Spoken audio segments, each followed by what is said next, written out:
CSK और RCB के मुकाबले में ब्रेविस पर दिए गए फैसले पर कहीं ना कहीं सोशल मीडिया पर बहुत सवाल उठ रहे हैं। हर कोई यही कह रहा है कि शायद उस फैसले पर अंपायर को थोड़ा सोचना चाहिए था, क्योंकि मुकाबला फंसा हुआ था और उस वक्त अगर आप देखेंगे 24 गेंदों पर 43 रन चेन्नई के पक्ष में वो मैच जा रहा था।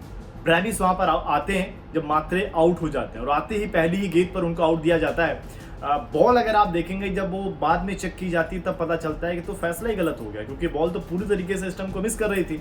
लेकिन वहां पर होता क्या कि टाइमर नहीं चल रहा है, टाइमर नहीं चल रहा है, यानी कि जो अंपायर की गलती है। तो वहां पर अगर आप देखें ब्रेविस का ध्यान उस तरफ नहीं जाता, रन कंप्लीट करते क्योंकि 2 रन हो जाते वहां पर। लेकिन तब तक बॉल डेड भी घोषित कर दी गई थी जब तक कि 2 रन कंप्लीट करते हैं।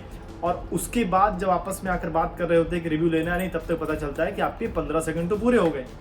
तो यहां पर अगर आप देखें फैंस यही कह रहे हैं कि भाई अगर ऐसे ही जीतना है तो फिर ऐसे ही जीत लेते, क्योंकि यहां पर अंपायर के साफ तौर पे गलती है ये कि आपको पहले बता देना चाहिए था कि भाई देखिए सेकंड टाइमर की दिक्कत है, यहाँ पर जो क्लॉक है वो नहीं चल रही है। ये बता देना शायद ज़्यादा बेहतर होता, लेकिन जब आप बता रहे हो तब जब उस खिलाड़ी ने इशारा किया और आप बता दे रहे हो अब क्या इशारा कर रहे हो, अब तो खत्म हो चुका। सीधे तौर पर ये गलती अंपायर की है, जिसका खामियाजा अगर आप देखेंगे चेन्नई को भुगतना पड़ा एक ऐसे मैच में जिसको शायद वो जीत सकते थे। यहाँ पर 2 रन से मुकाबले को हार गए और उस वक्त भी अगर आप देखें चेन्नई ने उस पर बहुत ज्यादा प्रेशर इसीलिए नहीं दिया कि उनको लगा कि 24 पे 43 चाहिए तो आसानी से बना लेंगे।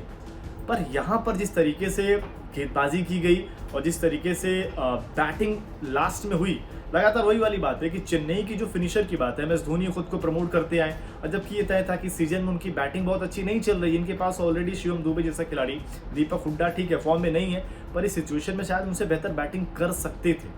लेकिन चीजें वही हुई और ऐसा मुकाबला जो इस लिहाज से अगर आप देखें चेन्नई को जीतना चाहिए था, क्योंकि आयुष मात्री की जो बैटिंग रही और सीजन अगर आप देखें आरसीबी के गढ़ में आप खत्म कर रहे थे, वहां पर जो आखिरी मुकाबला था आरसीबी के खिलाफ इस सीजन का और शायद एमएस धोनी का भी आरसीबी के खिलाफ या कहें आईपीएल का अगर आप देखें आरसीबी के खिलाफ आखिरी मुकाबला हो सकता है, तो उसको जीत के साथ आप अंत कर सकते थे। लेकिन एक फैसले ने कहीं ना कहीं इस मुकाबले में जो एक बड़ा अंतर पैदा कर दिया। 213 बनाती है आरसीबी पहले बैटिंग करते हुए। उधर अगर आप देखेंगे तो सब कुछ सही रहा, शुरुआत अच्छी होती है, विराट कोहली की अच्छी पारी आती है, बीच में गेंदबाज जो है सीएसके के हावी होते हैं, लेकिन बाद में एक तूफान आता है रोमारियो सेफर्ट का 14 गेंदों पर 53 रन।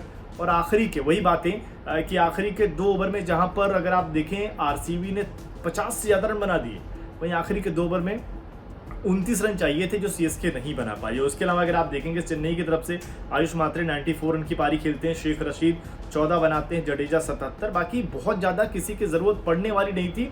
लेकिन आखिरी में कहीं ना कहीं ये टीम कोलैप्स कर गई, जो भी लग भी रहा था कि शायद यहाँ से चेन्नई ये करेगी।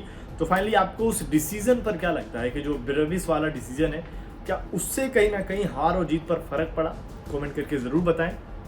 स्पोर्ट्स नाउ पर अगर आप नए हैं तो चैनल को सब्सक्राइब भी कर लें।